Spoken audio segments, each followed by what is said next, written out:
Hello and welcome to the RPod 192. Coming right up front, we have a manual override. Just in case this ever electrically goes out, you can put a tool inside here and manually override it. Just beneath it, we have a light, just in case you need to hook up at night. And you have your up and down or extend and retract for your power tongue jack. Right here, open this up, you have your propane tank. Left is to open, and then right is to close. This would be where your batteries would be. Going from your batteries over here, this is your battery disconnect. So when you turn this on, it cuts all power off from the battery to the inside of your camper. So for example, let's say you're out in the middle of nowhere, you're running off a battery, you're not plugged in through shore power, turn this on and your camper will turn off.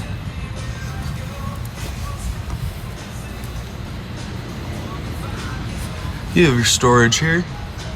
Then you have your city water connection and your fresh tank fill or your freshwater connection. So starting off with your freshwater connection or your fresh tank fill. So all that is a big tank inside of your camper. So if you're going out into the middle of nowhere and you need water, all you do right before you head out, go ahead, pull this off, fill this up with a gravity fill, just a hose, any type of hose you want. Go ahead, fill this up. You can tell by the inside, so inside there's a little button that you can press and you can see how full this is getting. Once it's full, you go on your vacation and you need water when you're out there, go ahead and turn on the water pump and that pump will take water through this fresh tank and put it through your systems. This is your city water connection. So this is when you go to a campground, you want to plug that campground hose into here. I do recommend a water pressure regulator just because the water pressure varies at different campgrounds. Some have more pressure because it's pushing for a lot of people, some have less. So you just want to either dumb down the pressure or keep it regulated for your camper so it doesn't damage your lines. And let's say you get done with your fresh tank vacation, still have excess water left over. Just underneath here, that little nozzle is the bottom or the most bottom point of your tank. So you unscrew that and your fresh tank will then start to drain.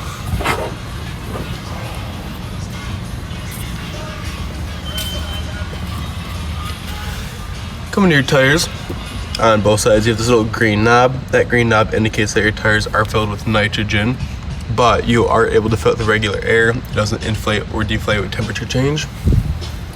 This is the back of your fridge if you ever need to access it. This is normal, this is just for condensation. This is your furnace exhaust. So when you do have your furnace on, heat starts to come out. This does get very hot.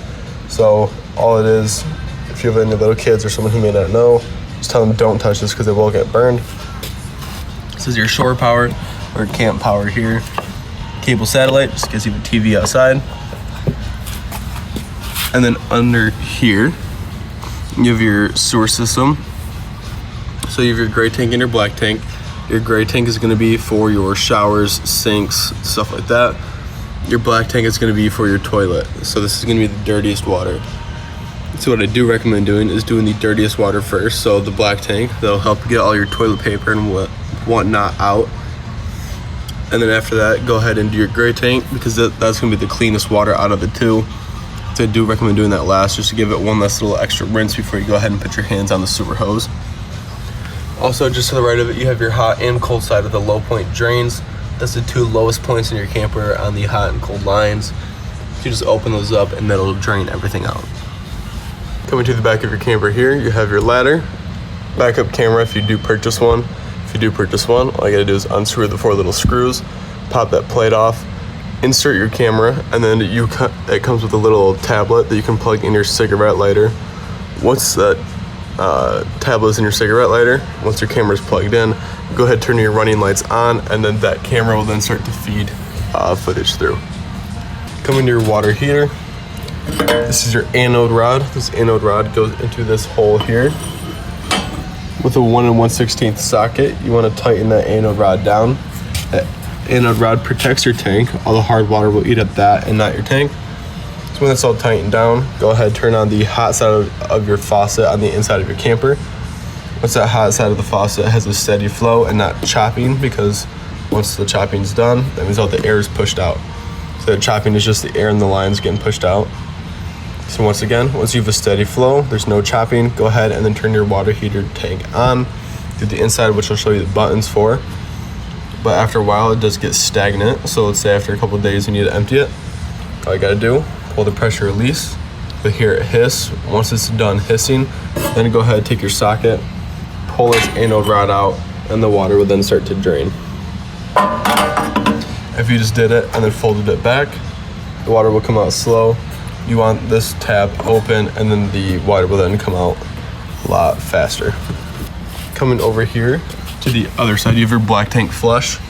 So it's pretty self-explanatory through the name, but your black tank, like I just told you, that is going to be your toilet water, so your toilet paper and extras. All this black tank flush does is when you put a pressurized hose into here, that actually activates a sprinkler inside of the black tank, which then helps get anything that may have gotten stuck on the way out off. So any toilet paper, any crud or whatnot that may have gotten stuck, gives it one last nice little rinse, make sure nothing's stuck, and then you can go ahead, take your hose off, and then go ahead and do your gray tank. For your outside accessories here, you have a spray port, 110 outlets underneath, and you have your griddle and a table. All it is like I call it the up down. So to take this off, all you gotta do, it's a little hook. You just put it in up like this, and then go down. Similar situation for the griddle, same kind of thing. And along with this, you have a LP gas hose, which looks like this, blue top. To get gas going to this, so you can light it, you take that little blue hose and connect the blue here. So that will then go into that there. And then go ahead and turn this on just like that. And then you'll then have gas going to your griddle. You have your awning light here, porch light here. And then for the steps, all you gotta do, fold up, kind of lift up and just put them in. Pull out, fold down. For your awning, you do have a little black tab right up there. That black tab, if you pull that off, it's a manual override underneath, just in case your awning ever electrically goes out. So you just pull the tab off, insert a tool, and then you'll be able to reel it in or out. Here's your cap for your fresh tank drain. And then here's that curly hose for the spray port. Coming to the inside, you have all of your little main power sources here. I'll just start from right to left because it goes from the inside to the outside. Interior lights, which you can also section off by little buttons right in the middle. Porch light, which is that orange light I just showed you. Awning light. And then your awning extend and retract. So what I do highly recommend, otherwise your awning will then slingshot, is make sure your doors at like a 90-degree angle like this, is if it's open, it'll hit your awning, and then eventually when you do move your door, this side will slingshot out and probably take someone out.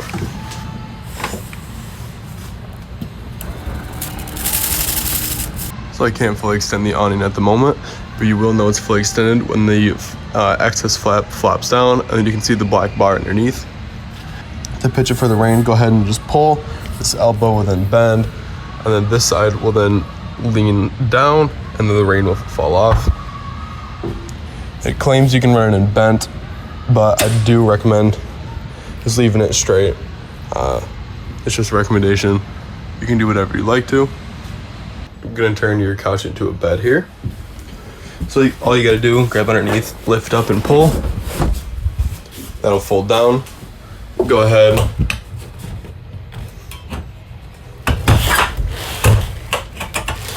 Pull it, it's a little spring. That's why I keep trying to shoot back out.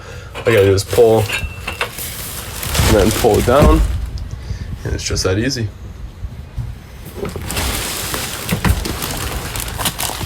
So again, going back up, pull, extend, now you're all in.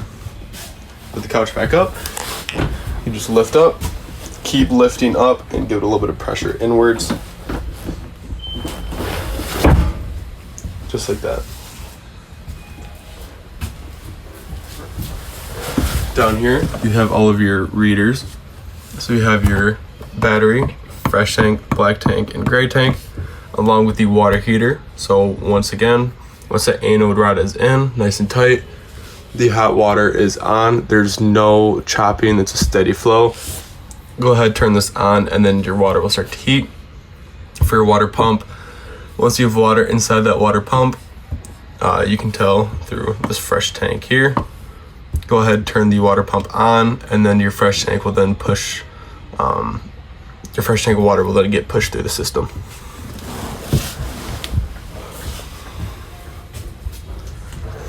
Coming up, this is going to be like your thermostat. You can click, you have fan low, fan high, cool low, cool low auto, cool high auto. Let's get it to focus, and then heat, off, and then you have higher and lower temperature here. For the keys, you have your main doors and then your outside baggage doors here.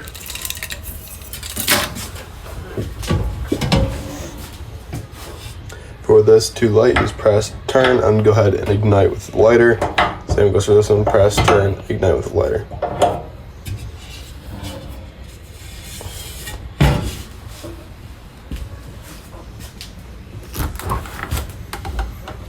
For the fridge, on the right side it says the top is going to be colder, lowest is going to be warmer. All I do, go ahead and slide that up, just like that. Coming to your freezer, click to turn on. When it's out like this, it's looking for gas. If you press it in, it'll then go to auto. So when it is in auto, all it does is go or look to see what's the strongest. So right now, it prioritizes electric. So it's on auto, so it's electric right now. But if you want to prioritize on gas, you just release it and it starts going to gas.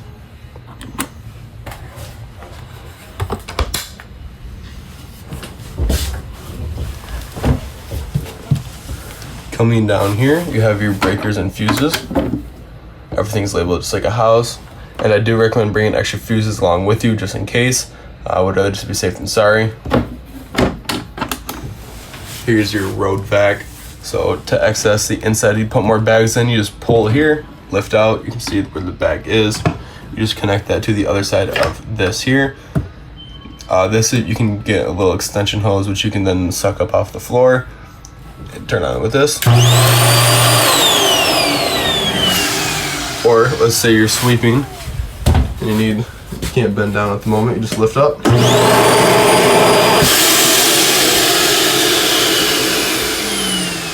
And then close it with your feet.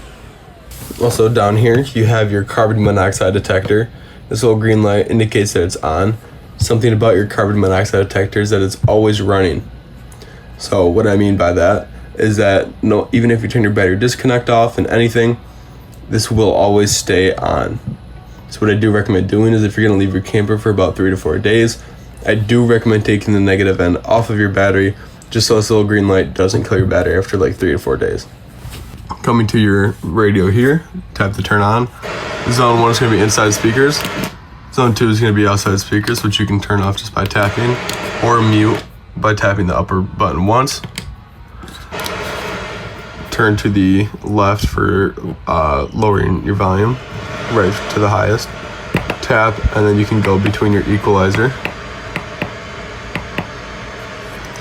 Bluetooth, AM, FM, and aux, along with the HDMI port and USB. Hold it, turn off, just like that. I'm gonna show you how to make this bed. So all you do is disconnect the top of the table from these poles here, and then put the poles somewhere where they're not gonna roll around as much. That's just gonna be the sleeping position. Putting this onto these cleats here, there's 4 sides. What I do recommend doing is putting it in the sleep position for travel, because eventually it'll start to wobble just like that, and then the poles will then start to warp. So I'm gonna put this in the bed position and just kind of show you what I mean by putting it down. Now that the table's down, I just have these here just to show you that it's down. I'm gonna put it right back up, but put those somewhere where they're not gonna roll around as much while either A, traveling, or B, sleeping. Where I took the headrests or whatnot on either side, put the main places where you seat right in the middle, and then just like that. Put the table on each of the cleats, and now it's all seated just like that. Coming to the back of your toilet, it's just a foot flush. Press to flush. You are going to need toilet solution along with RV grade toilet paper. That toilet paper will help break down easier, and the solution will help break down solids and smells. Coming to the AquaView shower miser. So all this is that when you turn your hot water on and have this in a certain position, all that does is recycle this hot water in here, or the water, until it gets hot. So it'll just keep going, keep going, keep going. And then eventually when you're ready to take a shower, you just go ahead, flip the switch, and the hot water will just automatically come out. So you don't have to worry about wasting all that water. For the fan up top, you pull down, it's already down. Turn to the left to open up. Once it's open, go ahead, click the button, and the fan will then turn on. It's got 4 different settings, so 2, 3, 4. And then on the right side, it's fan off. To close, you turn to the right. Once it's down, you then push up to lock.